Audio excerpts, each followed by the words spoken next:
that miracle which brought piped clean water to the city, squatted there in squalid shanties with their pigs and goats.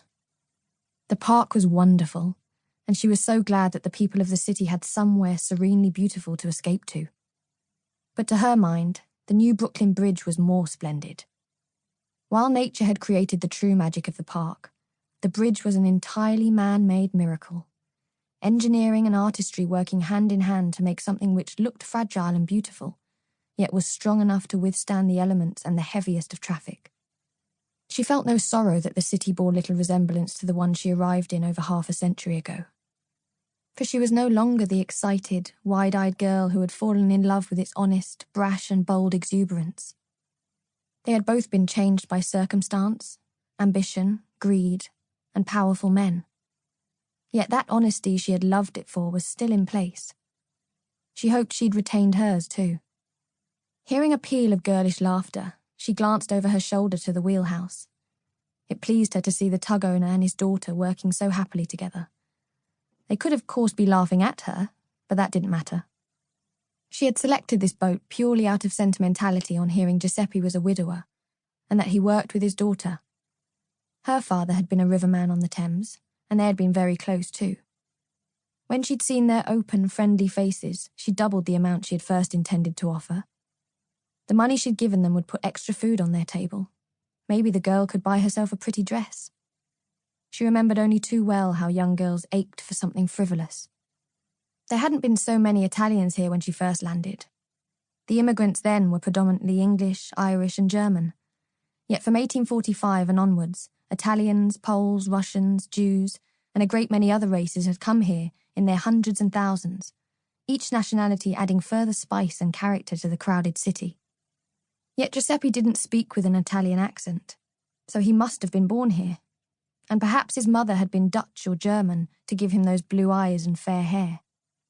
His daughter, Fanny, he'd said her name was, reminded her of herself at 17. Thick blonde hair, eyes as blue as forget-me-nots, and a similar sturdy, no-nonsense look about her. It seemed strange that she wore men's clothes, but then she supposed a long dress on a boat was hardly practical. Besides, she herself had resorted to wearing men's pants a few times back in '49, out in the West when it wasn't safe to look too feminine in a town overrun by hard-drinking, gold-seeking men.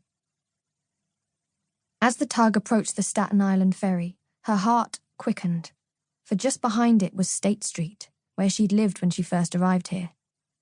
Sadly, the quaint little wooden house and some of its neighbouring fine federal houses had been demolished to make way for offices and warehouses.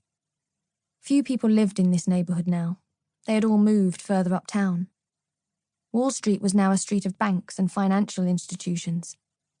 Trinity Church at the top of it, which had so many memories for her, was one of the few remaining old buildings. She thought it sad that the church's elegant spire, the highest landmark when she arrived here, would soon be hidden by the giant buildings New Yorkers seemed to love so much. But then, Americans didn't appear to have nostalgia for old places. Yet Castle Clinton was still much the same, though in her time it had been an island, reached by a walkway from the Battery. The shore area had been reclaimed for many years now, filled in with tons of rubble and grassed over to make Battery Park. Castle Clinton had become a clearinghouse for immigrants. Now it was an aquarium. But back in 1842, it had been a concert hall with a green around it, and it was there she met Flynn O'Reilly. She closed her eyes for a moment, remembering his first kiss. It seemed odd that after all these years she could still recall the magic of it, and all the turbulent emotions he awakened in her heart. I wonder what would have happened, she thought aloud. To who, ma'am? She was startled to find the young girl at her elbow looking quizzically at her. Yet she wasn't embarrassed. One of the few advantages she'd found in becoming old was the freedom to do and say exactly what she pleased, even talk to herself.